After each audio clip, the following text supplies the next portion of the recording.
through on the 2026 inTech Aucta Sycamore. I'm going to walk around the outside of the camper first, show you all that stuff, and then do the same thing on the inside. We are just going to start here on the back corner with your outside cooktop and refrigerator cooler. So we have a latch here which will unlatch the drawer and pull that out. We do have the cooktop here. It's just not located on here, but it is your flat cooktop. If you look right back here, you have a propane connection that is already connected to the cooktop here. And then we have your quick connect fitting right down here. So we're gonna push that back, push that into the hole, and that's gonna lock up the propane connection. And then we do have an on-off button, so we're gonna just open this up, and that's going to run off the front propane tanks you already have, so you don't have to bring your own propane tanks with you. In here, there is just a buckle just to keep this secure for sure during travel. But we have your cooler. This is a powered cooler. So you can, obviously it's gonna run, you don't have to put ice in here. You have just a normal power cord and there is a plug-in back here. They do also provide you with a 12-volt outlet because this cooler can be taken out. You can bring it to the beach, connect it to your car, but it does not just have to stay in this compartment here. We found the outlet. There it is. There we go. In this box too, there's a box inside there. They do give you handles that screw to either end of here. So if we are taking this to the beach or taking this somewhere else, we have nice handles for it. And then your on-off button is tucked in on the back side here. It's just on and off, and we can adjust the temperature up and down. So we have our powered cooler there.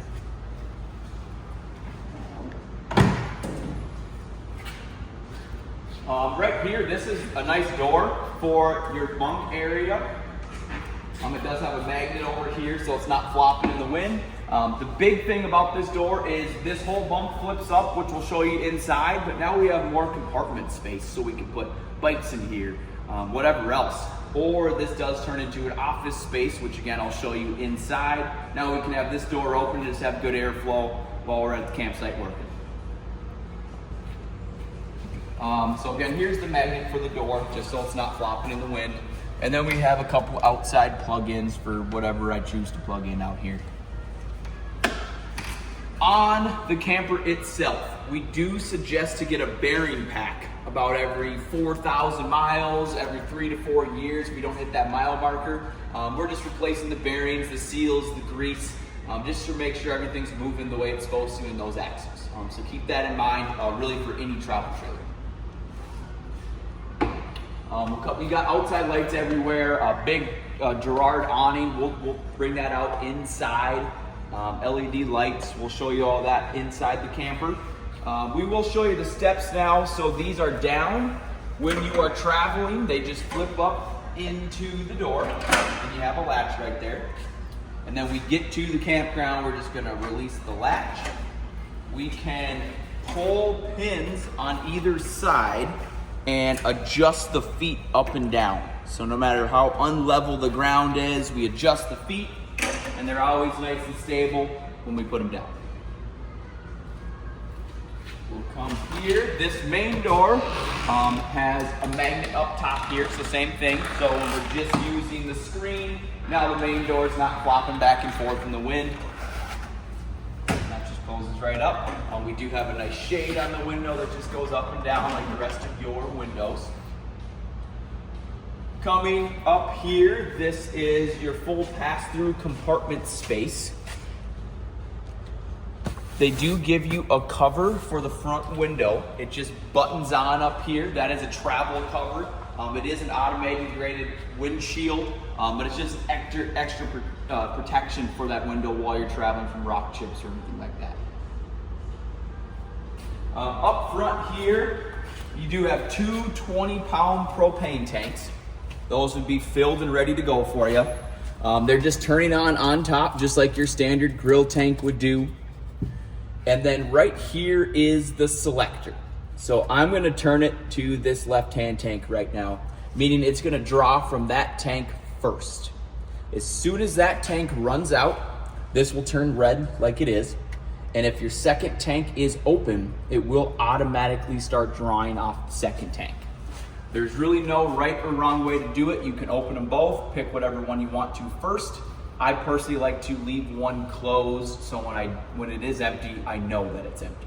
But again, no right or wrong way on that one. You will see a plate here on the A-frame. What this is for is if you decide to get an equalizer hitch, which is really suggested when you're traveling with something.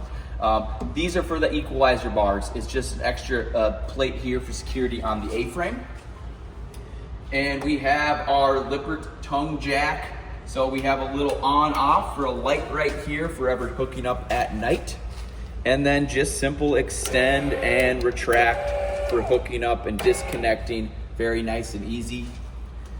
And up top here, if this jack stops working for whatever reason, we can pop this cap off, and the same crank that I'll show you to use for your stabilizer jacks, you can also pop this cap off and crank this up and down by hand, so we're not just stuck somewhere if this stops working for whatever reason. We have your 2 chains here that we hook to the vehicle while we're traveling. Your 7-way power cord, which will get your lights and your brakes and everything you need again while traveling. It'll also charge your battery. This particular camper is a 2 5/16 ball. And this is what locks the ball down. So that would be unlocked while I'm hooking the camper up. And then when I drop it down on the ball, I'm just gonna push that close, and that's gonna lock the ball into place. And it is smart to get a pin that goes through this hole for traveling, just so this can't pop off at all while we're going down the road.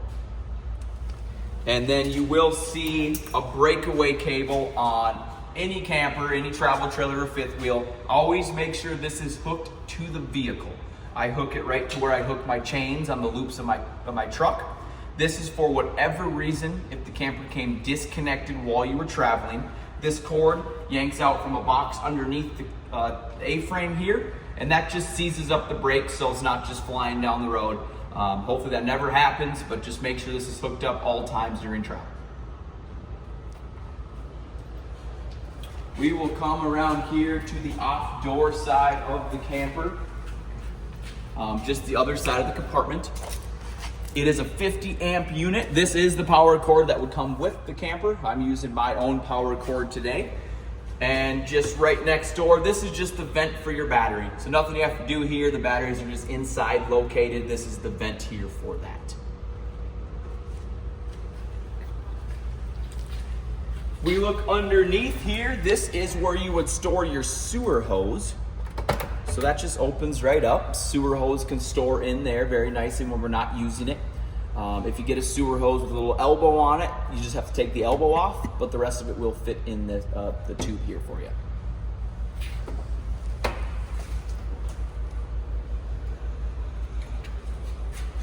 Right here, this is where we're going to fill our onboard fresh tank or just hook to city water if I'm going to a campground with full water hookups. We'll start with the fresh water tank here. So if I'm going somewhere without any water hookups, I can fill up a tank underneath the camper that holds water for me so I can still have water.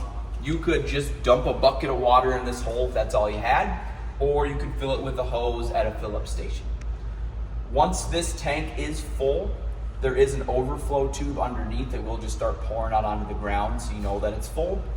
Or you have a monitor inside that I'll show you that reads empty, 1/3, 2/3, and full. So you can stop it at a certain level or know when you have to refill that up. So that's your onboard fresh tank if you're going somewhere without water. Right next door is your city water connection. So if you're going to a campground with full water hookups, your water hose will just screw into here, into the fixture at the campground, turn it all the way on, and we'll have constant water every time you flush a toilet or turn on a sink. One thing we do recommend is a water pressure regulator. It's just a little brass piece that you can screw to the hose and directly into the camper, or screw to the fixture at the campground. What that does is just make sure no water pressure gets above what this can handle, which is 50 PSI. So again, it's just kind of a peace of mind to protect the camper. I would definitely recommend to get that water pressure regulator. Here is the outside of your Suburban tankless water heater. It is tankless, so that is nice. You're gonna get more consistent hot water. You're not doing a whole bunch out here for the water heater. You're really adjusting the temperature inside the camper, which we'll show you. You do have an on-off switch out here. This switch, it's on right now, which is going to activate the panel inside to turn it on and off and adjust the temperature. If this switch is off, that panel inside is also off. So just make sure this switch is on, the rest of it's done inside. You can really keep that on during the camping season. There's no need to turn that on and off. There is a 7-amp glass fuse in here. I would have one of those on hand just in case. If the water heater's not working, that's just the first place I'd check, is that 7-amp glass fuse right inside here. And there is a pressure release right here. So if I open this up, that's gonna release the pressure. It's also gonna drain the water out of the water line going through the tank. Again, it is tankless, but if I'm not gonna camp for a little while, I like to open that release, just get the water out of the water line there, just so it doesn't sit in there and get all stagnant and smelly if I'm not using the water. And this just closes up. And this does get hot when you're running the water heater, so just be careful here if you're on the offside of the camper. And next door is the exhaust for your furnace. Not doing anything here. This again does get hot when you're running the furnace, so be careful. It is something that gets clogged up with bugs here and there, so there is bug screens you can get for these to protect against that, just so when you fire it up, it lights perfectly for you. Power cord. I am using my own power cord today, but yours is gonna be the same concept. It's gonna go right in here. You kind of turn and twist, and on the one that comes with the camper, there is a collar that screws right onto here, just so it's nice and secure, so if someone trips over it or steps on it, it's not gonna pull out of the side of the camper. Again, this is a 50-amp camper. I am actually adapted down to 30 amps out here, which you can definitely do so. So if you're getting this camper, I would get an adapter from 50 to 30, just because you might get a campground that doesn't have 50-amp hookups, and now we can still plug into a 30-amp connection. Right above, this is your cable connection. So if you go to a campground with cable hookups, or if I get a portable satellite, that's what I would connect that to. Either way, you do have an antenna on the roof that's gonna pick up the local channels for you in most places. So if you don't have anything connected to that, you still should get some local channels. And then right above is for a portable solar panel. So there is roof mounted options, or if you wanted a portable solar panel, you could plug it into here, set it out in the best sunlight, and that's just gonna keep your batteries nice and charged. Now underneath here, we do have a hose hookup. So this would be for, you can hook a hose to here and have full water to rinse out your sewer system, rinse out things on this side of the camper. There is a valve up here to actually turn this on. So right now it's off, so I'd have no water coming through here.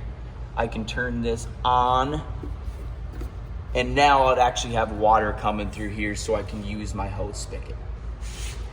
And then this drain down here, this would drain any excess water in the line here. It's also gonna drain my onboard fresh tank to get all the water out of the tank when I'm done using my fresh tank. And now here is your dump station. So this is where we're gonna dump your gray tank, which is just wastewater. That is just soapy, dirty water from your sink and shower. And then over here you have your sewage tank, which is your toilet tank. They both come out of here. You have the cap here. Pops right off. So that is just for travel, just so it's not getting all dirty. But your sewer hose will connect just like this cap does. Push it on, turn and twist so it locks on these notches going around. I would drop my sewer hose into the dump station. And then I would come here and I want to pull this lever out and dump my black tank first. When my black tank is empty, I'm gonna push this closed and pull and dump my gray tank second. And that's the reason I do that is just gonna rinse out my sewer hose, because that is just, again, soapy, dirty water for my sink and shower. One thing I do like to recommend is for the black tank, it is good to dump that as full as possible. You do have a monitor inside that tells you how full the tank is. It is a gravity dump, so the more filled up it is, when you pull that valve, it's just gonna push everything out 10 times better and keep it nice and clean for you. So if we check our monitor, my black tank's not full all the way. If I have enough water to do so, I just flush my toilet, fill my black tank with water the rest of the way, and then come out here and do my dumping process so everything flushes out nicely. Come in here. So this is the crank I mentioned for your stabilizer jacks, which you have on all 4 corners, or for your power tongue jack up front. If it stops working, you would use this same crank to make that go up and down. So for your stabilizer jacks, they are just for stabilizing, not for leveling. So you want to level the camper first, front to back leveling with your tongue jack, just up and down.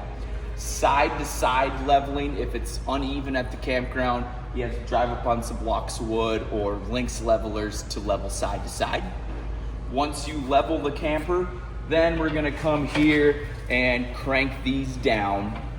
I would have a block of wood or, again, a Lynx leveler underneath this. Most campgrounds are just dirt or gravel, so you want it to go against something instead of just on the ground.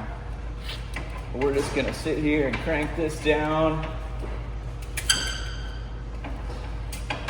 Once it hits the ground or the block of wood, we're just going to snug it up. And that's just, so snug that up here. Once you hit all 4 corners, that just keeps it nice and stable, so when we're walking around inside or if it's a windy day, we're not getting the rocking back and forth in the camper. It is also a 3/4 drill bit, so if you have a cordless drill, you can zip them up and down by hand. Right here, just where the license plate's gonna go. Little license plate light. Tucked underneath here, you do have an accessory receiver. Carrying capacity of 175 pounds. So that's nice for a bike rack or a tray or something back here, so you don't have to store everything inside. You have a nice accessory receiver back here. And then up top here, that black plate, you are prepped and ready for a backup camera. So all the wires are there. If you ever got a backup camera, it's just a lot easier install since it's all ready to go. And then last thing is on the roof. We do suggest you peek up on the roof a couple times a year. It is a nice fiberglass roof, so it's a lot easier for you to maintain, but there is seals around all your vents up there. So peek up there, check your seals. If you notice any cracks in the seals, just get those resealed back up with some self-leveling sealant. That just makes sure there's never water inside the camper. So right when we get inside the Sycamore here, we have kind of your control panel. So first off, we're gonna do the awning, the nice Gerard. It's an automatic awning. So it's just as simple as awning. You see in, stop, and out. If I want my awning out, I'm just gonna push out here and the awning starts coming out automatically. Say for whatever reason there's a tree or something in the way, there is this stop button right here. I would hit stop and the awning just stops exactly where it was located. Otherwise, I'm gonna go back to hitting out and just let this continuously go out for me. This does run on your battery, so you don't have to be plugged in for this to work. So there we go, all the way out on the awning. Also back up on this panel here, we do have an LED on. So if I click that, you'll see the nice LED light up front there, and that can be on or off even when the awning's in. And then there's the off button, and then there is the button that says close. So if I hit that, that would automatically turn that light off also, and then it would bring the awning back in. Once it's in, there's no locks or anything. It puts itself away and we're good for travel. Just be careful with the awning. If it's rain or if it's windy or storming outside, I would just have it in just to be safe.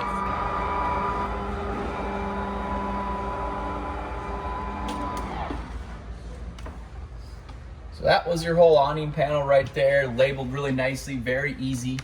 Right next door, this is what I was talking about, your tank levels. So empty, 1/3, 2/3, and full. So if I hit battery up here, my battery is fully charged right now. My onboard fresh tank is empty. Black tank is empty, and we have the gray tank here is got a little water in there. It's a 1/3. So that's where we can check all of our tank levels and our battery level to know when to fill tanks or empty them. Right underneath is our water pump button. What that is mainly used for is your onboard fresh tank. Because you're filling it up, it's just sitting underneath the camper. We want it to pressurize and get siphoned out of that tank. So we're just gonna flip the water pump switch on, which is going to suck the water out of the tank and disperse it through the water lines to actually use in our sink and shower and toilet. If we are hooked to a water hose, that is already pressurized. There's no need for the water pump. Again, that is just for your onboard fresh tank. And then next door is tank heater. So all your tanks have a heat pad on top of it. So if we're camping late in the season, maybe early in the season, and it's cold outside, we can turn the tank heaters on, which will keep our tanks from freezing, usually overnight. If it's below freezing for more than 24 hours, even though you have tank heaters, and this one actually has a line heater too, we do still suggest to just be careful with the water if it's staying below freezing for more than 24 hours. So tank heater, and again, this one has the line heater too, so your water lines are also wrapped in heat pads. So that will allow you to have water in the system a little longer than most people. Again, just be careful with that. And down below is our radio. So you have AM, FM, USB hookups, Bluetooth, and we have the power button right up here in the corner. And you'll see we have A, B, and C. Those are the different zones. So you can fade the music from inside to outside to back and forth inside the camper here just by hitting A, B, and C, choosing where I want the music to go. Again, USB plugins, auxiliary cord hookups to hook up phones that might not have Bluetooth, and then HDMI all right there. A quick look on the wall here, you'll see different light switches throughout the whole camper. We have ceiling lights, accent lights, porch light, which is the outside lights, and then there's a nice exterior light on the front of the camper, which is all turned on from here. And as you see, it's illuminated blue to tell me that what switches are on. We'll come here to the nice sitting area. As you walk in the door, you do have a table located right here for storage. This just disconnects, and we can put the table right here in the middle, so we have a nice sitting area, and we can eat there. Otherwise, it just latches for travel, and we can just use it as the couch, or this does go into another bed. These drawers just pull right out here, and all we're doing is lifting up on these cords, pulling up. That's going to drop into place, and now we have another bed. So nice and easy, and very easy to put back away. And the drawers push back in. Quick 15 seconds in the morning, you're back to normal. Here is a big emergency exit window. I guess first off, we have the nice roller shades, and then those just pull down and go right back up. If we did have to jump out of here, the screen just pulls right out, and we have two window latches here. So we got 1, 2, and the window's on a hinge, so you could flip it up and jump out if needed. Or you can go to the center, and it does just latch open, so you can have just a normal window. It's not just an emergency exit. In. There we go. That's put back away. On either side of the couch, you have a couple of reading lights. So they're just touch. If you touch here, you got the back light. Touch here, you got blue up here, and then touch it again, and now it is just your standard reading light. You'll see down here you got some speakers throughout the camper. That's for the fade inside and out. This is your CO2 detector. That is wired in. So over time, 5 to 7 years, you will have to replace this. It will beep at you 4 times to let you know it's time to replace this. Coming back here, this is where we saw on the outside the nice door. So right now we have the bottom one down to a bunk. We can also drop this top one down for a bunk too. You got the nice handle, and that just pulls down with the shocks. So now we have the whole bunk bed system with plug-ins, USB. You can put a little TV up here mainly if you have the plug-ins there. And then if we want to turn this into kind of the office area or put bikes under here, we can lift this back up. And then this is going to just got the string right here. That's going to pull up here, locked into place. So we have the spot right here to sit. And then we have the latch here to unlock this. And that's going to pull down. So we have a little desk area. And then this does fully extend. So we can really lounge out and get some work done while we're camping. It all pushes back away. Make sure this gets latched for travel. And we could leave this up during travel because it is locked in down here. To release it back to the bunk, we do have a lever right underneath here. So we're gonna pull that, and now it's going back down to the bottom bunk. We'll step into the bathroom here. Huge bathroom. Bath light switch right on the ceiling. Right here we have your crank open vent. And then up here in the corner is actually where we're going to turn that vent fan on just to circulate some air for showering in here. You do have an outlet in the bathroom. This is also your ground fault reset, your GFCI for the whole camper is located right here. So if any of the outlets aren't working, this is where we're coming to check. Your Dometic toilet. So it's a foot pedal flush. So halfway down on the pedal would fill the bowl with water.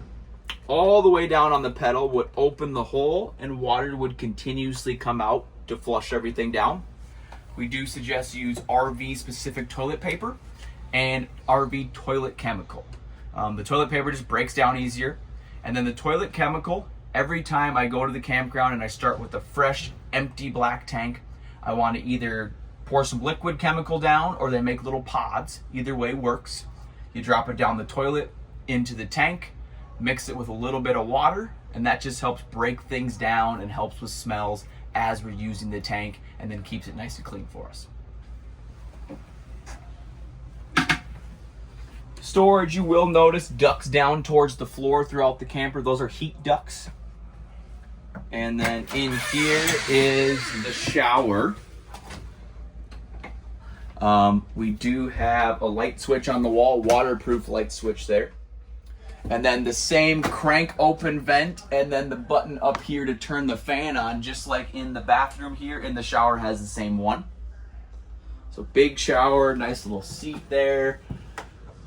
And then your shower nozzle. So while we're camping, say I don't want to use all my water or waste all my hot water, I can turn the water off while I'm showering. And then when I'm ready to rinse, I can turn it back on just so it's not constantly coming out wasting all the water.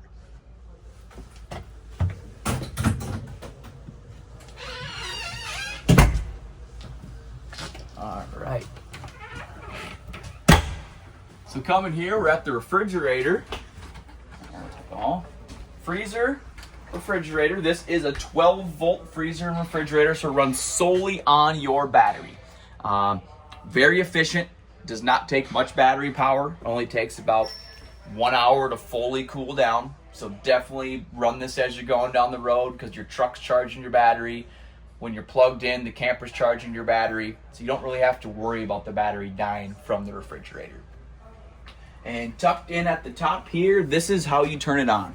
So right now we have the little arrow pointing down. It's on 0, meaning off. And if we just keep scanning through, we got 1, 2, 3, 4, 5, and 6 would be the coldest. So I'm on 6 right now. The refrigerator's turning on. 6 is the coldest.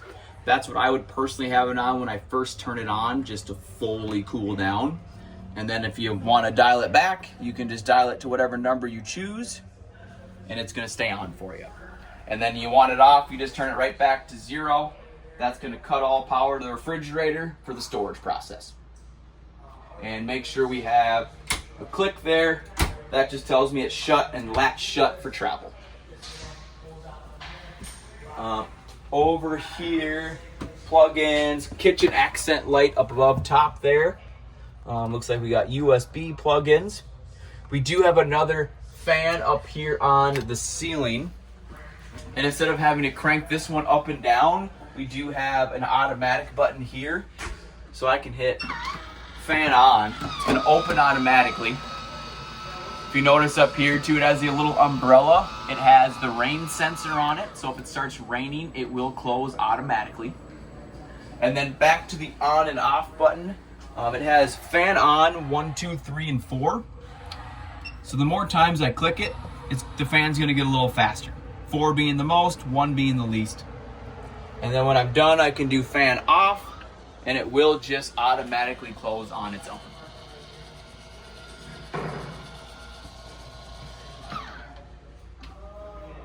Nice spray hose on the sink here. As you see, your TV is pulled out right now, so you have a nice entertainment center. But then you can push this closed.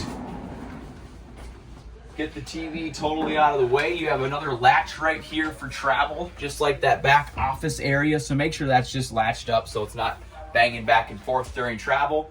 And then we have that same emergency exit that we had over on the couch side on this side also. And again, it does latch for the normal window. Right here is our Dometic cooktop. So this just flips over, kind of acts as a splash guard. It is self-ignition, so it runs on propane only. So make sure our propane's on.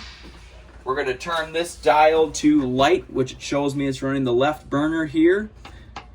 And then I'm just going to sit here and hold the spark. If I had propane on, the flame would fire up right away. And then we can turn it to high or low and do whatever cooking we want to do.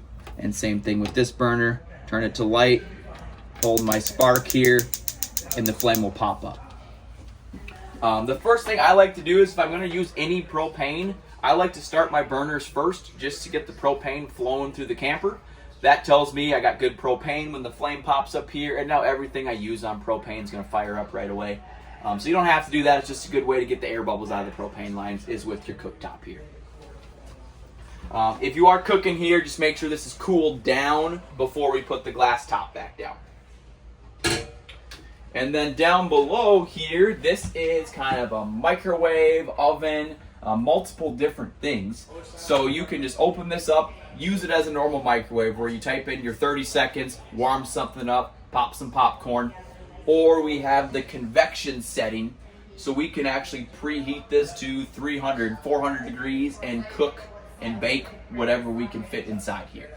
It works really well. It's an electric. And it's all located up here, so frozen foods, broil, you got all kinds of different settings on there, but it works awesome.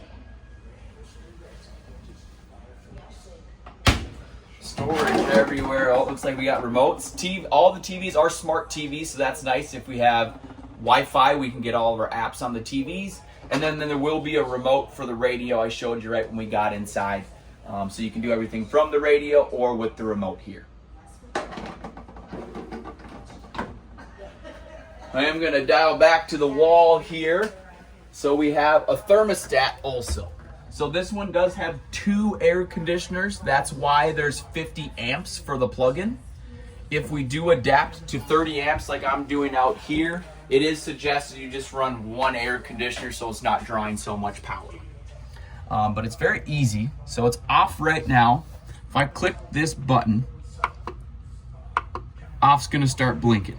So now I can turn the dial to cool. So I want air conditioner right now. So then I'm going to hit the button. We have fan high auto and fan low auto. I'm going to choose high auto. That's going to hold my temperature. So I'll hit that. I can adjust the temperature.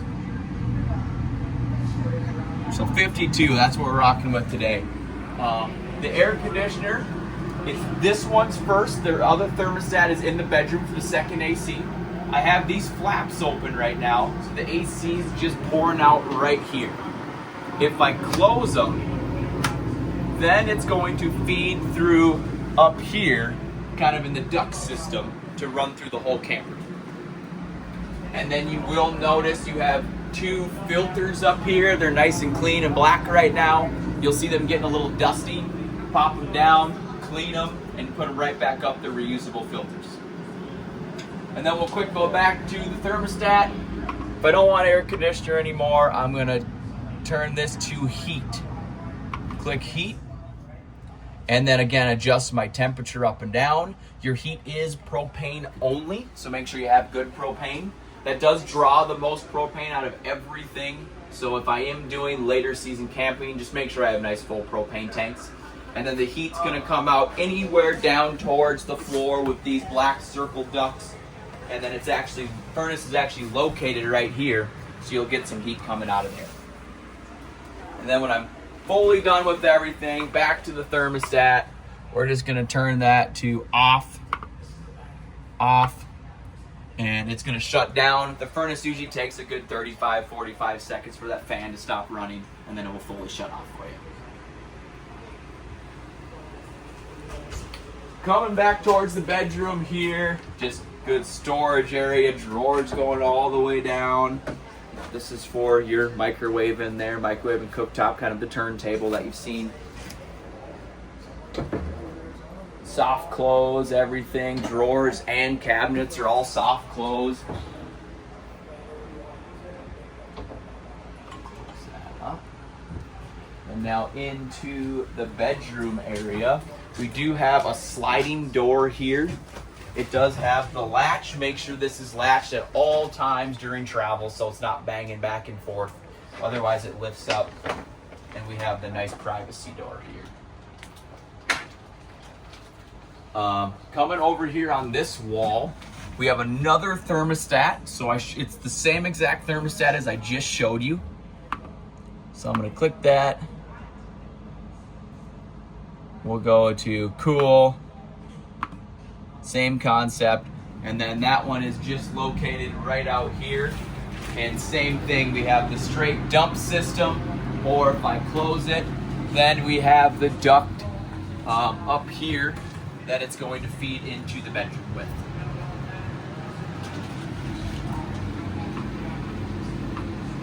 Just turn that off for now. We have another max air vent also in the bedroom. So again, same thing I showed you in the kitchen. If I turn on, the vent above the bed is gonna open automatically. Also has the rain sensor.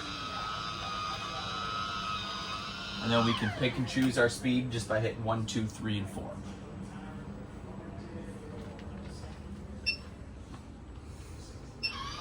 Light switches, ceiling light, accent lights, and more accent lights here. So light switches throughout the camper. Nice bed here with storage underneath with the shocks to hold it up. That is where our battery is located. So that's where you saw the vent on the outside. If batteries ever needed to be replaced or you wanted more batteries, it's just all located underneath the bed here.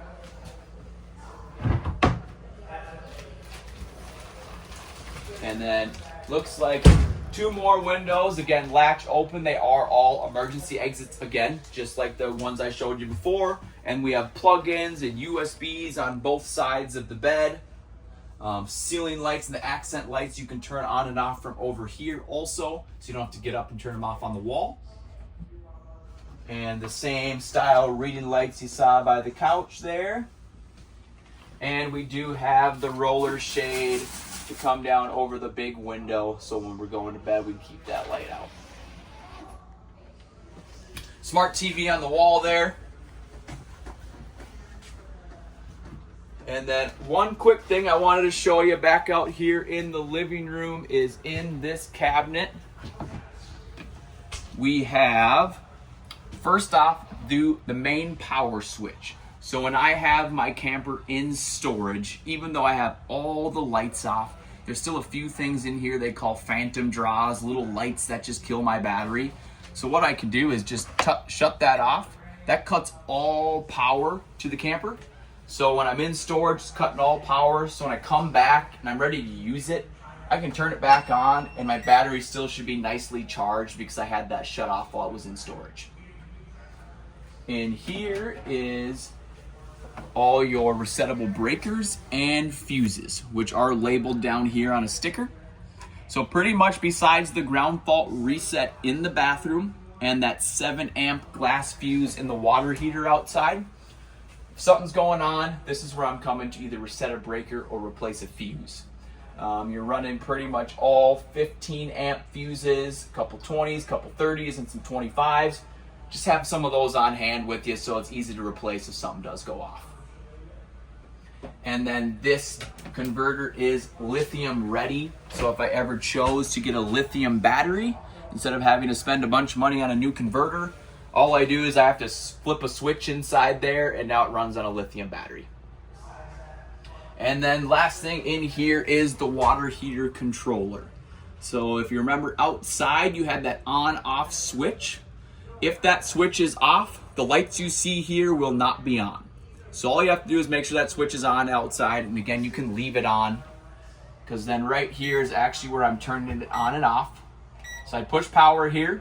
You have Celsius and Fahrenheit. We'll go Fahrenheit and then we can adjust my temperature. So it's at 122 degrees and I can dial it back. So say 113 is where I want it. I let off the switch and now my water is going to heat to 113 degrees and have nice hot water. When I'm done using it, if you can keep it on while you're camping the whole time, that's just fine. When I'm ready to put this away, turn that off, and that's gonna cut the propane, cut the flame, and the water heater's off. And that was the walkthrough on the 2026 inTech Aucta Sycamore.